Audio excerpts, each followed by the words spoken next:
பொதுவாக பிரியாணினாலே chicken biryani mutton biryani தான் எல்லார் வீட்லேயும் அதிகம் பண்ணுவாங்க.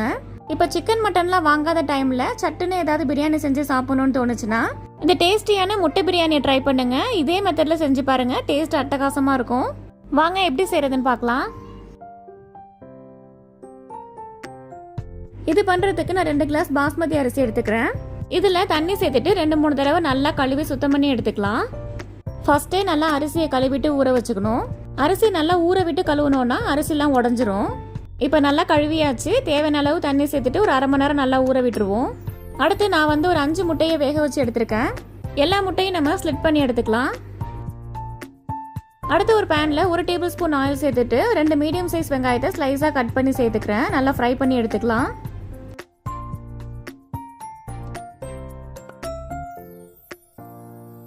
நல்லா கோல்டன் ப்ரௌன் வந்தோடனே வெளியில் எடுத்துக்கலாம்.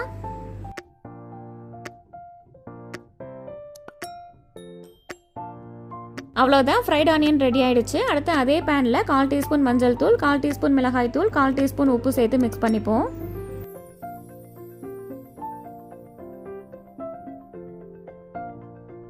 இப்போ பாயில் பண்ண முட்டையை உள்ள சேர்த்து நல்லா பரட்டி விட்டுப்போம்.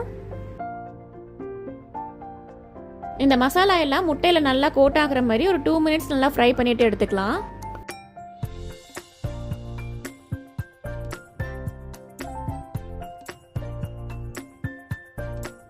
அவ்வளோதாங்க. அடுத்தது அதே பேன்லயே ஒரு 2 டீஸ்பூன் நெய் சேர்த்துப்போம்.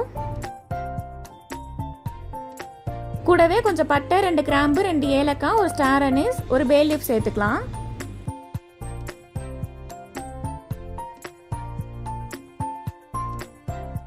அடுத்து இது கூடவே 3 மீடியம் சைஸ் வெங்காயத்தை ஸ்லைஸாக கட் பண்ணி சேர்த்துட்டு 3 பச்சை மிளகாய், 1 டீஸ்பூன் இஞ்சி பூண்டு பேஸ்ட் சேர்த்து நல்லா வதக்கிப்போம். இஞ்சி பூண்டு பேஸ்டோட பச்சை வாசனை போகிற வரையும் நல்லா வதக்கிக்கலாம்.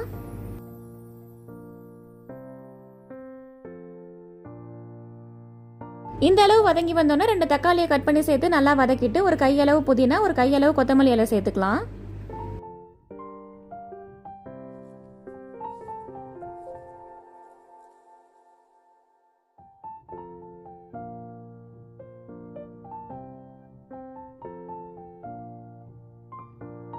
இதெல்லாம் நல்லா வதங்கி வந்தோன்னா ஒரு 1/2 கப் தயிர் சேர்த்துட்டு 2 டீஸ்பூன் மிளகாய் தூள், 2 டீஸ்பூன் பிரியாணி மசாலா சேர்த்துட்டு தேவையான அளவு உப்பு சேர்த்துப்போம்.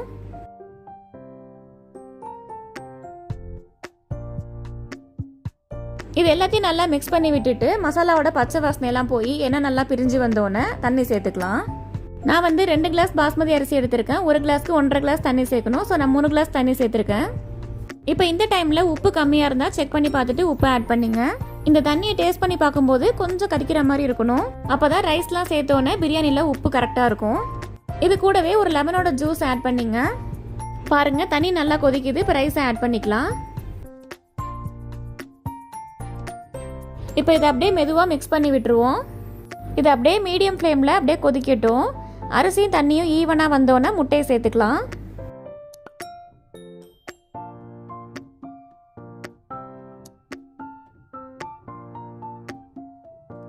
பாருங்க, முட்டையெல்லாம் சேர்த்தாச்சு. இது மேலேயே கொஞ்சமாக கொத்தமல்லி இலையை சேர்த்துட்டு ஃப்ரைட் ஆனியன் உங்களுக்கு வேணும்னா நீங்கள் இந்த டைமில் சேர்த்துங்க, இல்லைனா லாஸ்ட்டாக சேர்த்து மிக்ஸ் பண்ணிங்க. நான் கொஞ்சமாக சேர்த்துக்கிறேன். இப்போ மேலே ஃபாயில் போட்டு கவர் பண்ணி க்ளோஸ் பண்ணிவிட்டு ஒரு 15 நிமிஷம் மீடியம் டு லோ ஃப்ளேமில் தம் போட்டு எடுக்க போகிறேன். இப்போ ஓப்பன் பண்ணி பார்க்கலாம். பாருங்க, முட்டை பிரியாணி சூப்பராக வந்திருக்கு.